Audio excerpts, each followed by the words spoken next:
So I've noticed probably over like the past year, off and on, some like best I can describe it is like inflammation, specifically like in my knees, um, and in my um, like right here under my arms, and specifically there are muscles here. These are, I think it's your teres major and your teres minor. Um, I think it's the teres major that's called the little lat. You know, the lats are the wing muscles here, and I do a lot of work with those. Um, I do a lot of work with those, like with all the chin ups and stuff that I do. I don't do as many as I used to, but I still do a lot. Like every time I do my back, I do 100 of those. But anyway, just be very, very sore. I mean, like, um, to the point where it seems like they're not really recovering well. And whenever I go back to do chin ups for, my back workouts, they feel like just very sore.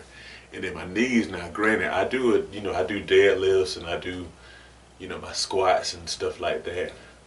But it'll be like knee pain that even if I rest for a bit, it's kind of still there. So it's like I know it's not a normal thing. I know it's just not. I mean, it's like it's taking it too long for me to really recover, which is how I believe that it's like more of like an inflammation. Now, one thing I'm doing is really trying to pay attention to, especially because of the fact that it'll be present for a while, a decent amount of time, like weeks, and then I'll feel like markedly better. So, I try to pay attention to like, okay, what's going on when I feel this inflammation, in my knees and in these muscles underneath my arms. And one thing I believe that I have noticed is that, especially if I'm not consistently getting good sleep, it seems like I'm more prone to experience it, for a longer period of time. So that's a theory of mine, and I'm still kind of testing that. So, so yeah, and I'm still able to do my exercises and stuff like that, but at the same time, it's like it's a level of discomfort where I'm like, okay, again, this isn't normal. This is something that I need to make sure that I kind of like dig a little deeper with and really address, because maybe my body is telling me that I need to do a better job of allowing myself to recover. Now, recovery is one of those things I believe with my channel here that I'm going to do a lot more content on. I believe that recovery is um, kind of underestimated and it doesn't really get like the respect that deserves, because recovery is really where the magic happens. You know, exercise is often, uses where you kind of apply stress to your body.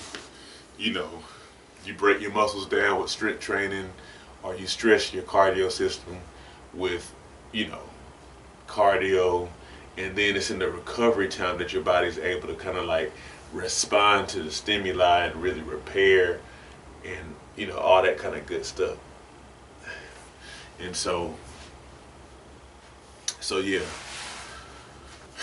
Um, but this is what I've noticed, and I'm even saying this because I believe that there are people who, maybe you're feeling more joint pain and certain kind of aches and stuff like that, and you're just kind of like attributing it to age, and then you kind of like just resigning yourself to it, versus kind of like really paying attention and seeing it as a sign of you needing to pay more careful attention to what's going on. So I'm gonna tell you guys, kind of like what I'm doing, what I'm actively doing to combat this um, more marked inflammation, and I'm gonna post on my journey so you guys can kind of follow along, and hopefully I can share something that helps you as well if you also, experience some of this same stuff.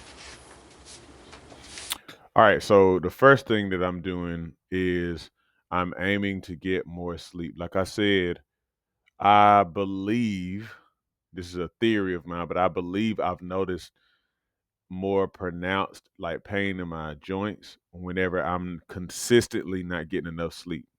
So that's one thing I'm doing. A second thing that I'm doing is, of course, I'm stretching. Now, stretching, I don't think is going to have any necessarily direct impact on joints. But however, when I have this pain here, I do believe some of that could be from not really adequately stretching. You don't really see me do a lot of stretches for this when I do my stretches at night and record them. So I need to do stretches like when you put your arms against a wall, lean toward it, and force your arms to kind of like go back and really stretch all this stuff here. So stretching does seem to like help that because I'm more likely to get inflamed there when I'm tight. The third thing I'm doing is something I talk about relatively often is eating more vegetables, like significantly more. I've made a goal to eat greens at breakfast, like a significant amount of greens, whether it be kale or spinach or something like that I can cook up real quick.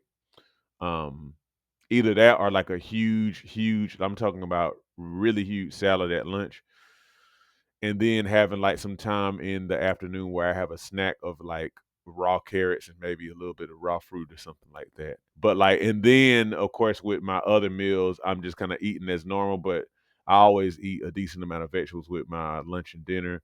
So I'm just, continuing that. But the goal is to get significantly more vegetables than I normally do for the purpose of the anti-inflammatory properties.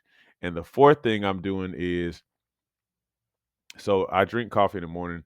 I'm drinking green tea or resuming my green tea consumption, after lunch sometime. Green tea has a lot of polyphenols. It's anti-inflammatory and whatnot. Actually, really good for you. So I'm aiming to drink my green tea sometime after lunch, and then in the evening time before I go to bed, get my ginger tea and another anti-inflammatory um, drink. Actually, ginger's known for that. That's one of the reasons why it's you have ginger ale, even though a lot of the ginger ale that we see don't even have ginger in it. That's a whole different story. But I'm actually making my own ginger tea, little lemon juice, little honey, and then drinking that in the evening time. All of this to really help me to support recovery and to really facilitate a body that doesn't have too much inflammation going on. So that's what I'm doing. I'm going like I said, my goal is to kind of like document that and talk about it here on the channel. Cause I believe, especially with getting older, and a lot of times we assume that getting older means you just get achier and that just comes with the territory. I don't believe that. I believe that whenever you feel those things, it means that you need to like pay attention and that you need to double down and really pay even more special care to your body.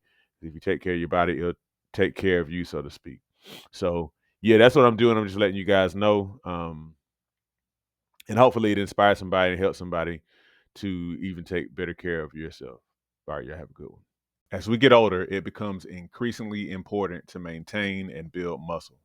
Muscle helps you burn fat, stay mobile, and can contribute to longevity. However, many people have no idea how to work out to build muscle. My mini workout series on Patreon provides you with my body weight mini workout video library. These workouts use little to no equipment, which means that you can do them in the privacy of your own home. They start at beginner level and progress from there to ensure you continue to see results. Every workout is a full body workout, hitting chest, back, legs, and glutes, as well as other muscles in between. Become a patron today and receive access to my series of mini workouts, plus access to a digital copy of my book, 8 Weeks to Transform Your Diet and Your Health. By combining the workouts with healthy diet changes, as outlined in my book, you'll definitely be on your way to weight loss, improved health, and visible results. Join me at patreon.com/SeanB2B Fitness today.